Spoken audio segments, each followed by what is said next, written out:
Okay, welcome into my 32 and 32. I'm now going to continue with the Seattle Kraken. And as I do with all the my previews, as I like to display their home jersey and the reverse retro. And this one, I don't really hate it, don't really like it, kind of on the fence. I mean, the team's only been in the league for 2 years, so it's kind of hard to have a reverse retro when you're so young as a franchise. All they really did was just flip the uh, dark blue with the lighter teal, I guess you could say it. So it's interesting. Have the little black or dark stripe in the middle, and then you just literally just flip the colors around on the jersey otherwise. So again, don't hate it, don't love it. It's all right. We'll put it that way. So last year, the Seattle Kraken finished with 46 wins, 28 regulation losses, and 8 overtime slash shootout losses for 100 points. They claimed the first wild card spot, and in only their second year of existence, managed to get into the playoffs. And when they got into the playoffs, they made a little bit of noise. They defeated the Colorado Avalanche, the defending Stanley Cup champions, in 7 games, and then it took the Dallas Stars 7 games to eventually take out the Seattle Kraken. So they made it tough on both of their opponents, and they're not a joke. Normally, when you have newer franchises, they struggle coming into the league, but it seems like between Seattle and Vegas, they both excelled in very short time. So they have a few signings that they have made during the offseason. They brought in Brian Dumoulin, previously played for the Pittsburgh Penguins. He has signed on a 2-year contract. Kyler Yamamoto, it's kind of an odd thing. He got traded to Detroit, and I think they just didn't want him or decided to cut ties very quickly. And he became a free agent, and he would end up signing with the Seattle Kraken, I guess his hometown or home state. So I'm sure he'll have lots of friends and family attending said games. And then a couple other veteran guys that they've added to their squad. Devon Shore has come over from the Edmonton Oilers as well, and Pierre-Edouard Bellemare has come over from the Tampa Bay Lightning. So, as I do with all the videos, I'll take a look at their roster from the season ago and see who has re-signed, who has yet to re-sign, or who has signed elsewhere. So I'll pull up the Seattle Kraken, start with the goaltending, but I will move this back so it's not as blurry, so just bear with me. So Philip Grubauer, obviously the mainstay in net, has 4 more years left to go on his contract. Martin Jones is now a member of the Toronto Maple Leafs, so he is no longer going to be the backup goaltender in Seattle. And now we'll take a look at the roster from top to bottom.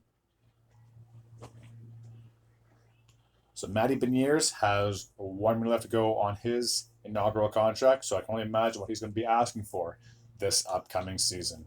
Oliver Bjorkstrand has 3 more years left to go on his contract.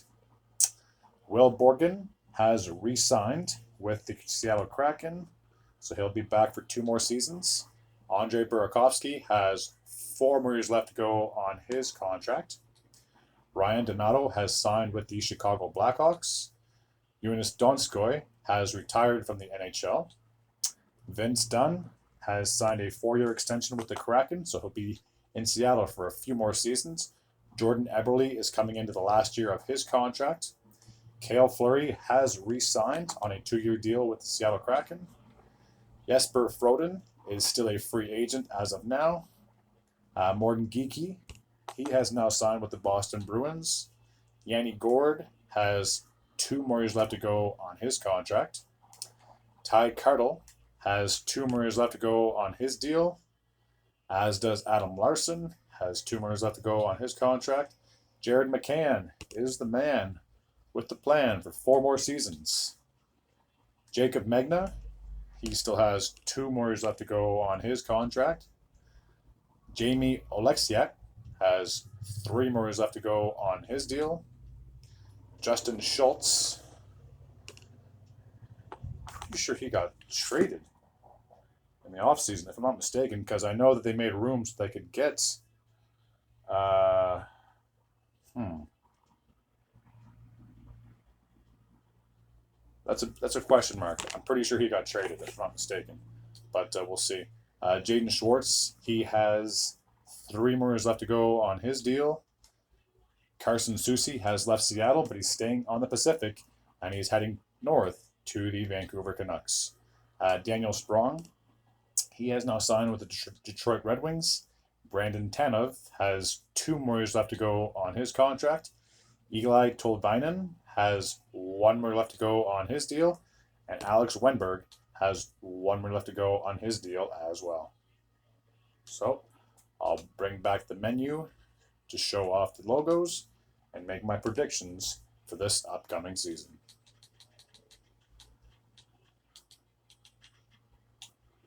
Okay, so I'll just zoom in just a little bit. All right, so for the 2023-2024 campaign, there should be high hopes for the Seattle Kraken. As I mentioned at the start, they played against the defending Stanley Cup champions, took them out, and took Dallas to 7 games. So the team's going to be competitive. There's no question about it. And they have most of their pieces. They have most of their pieces in place, I do believe, and they should be in a wild card spot.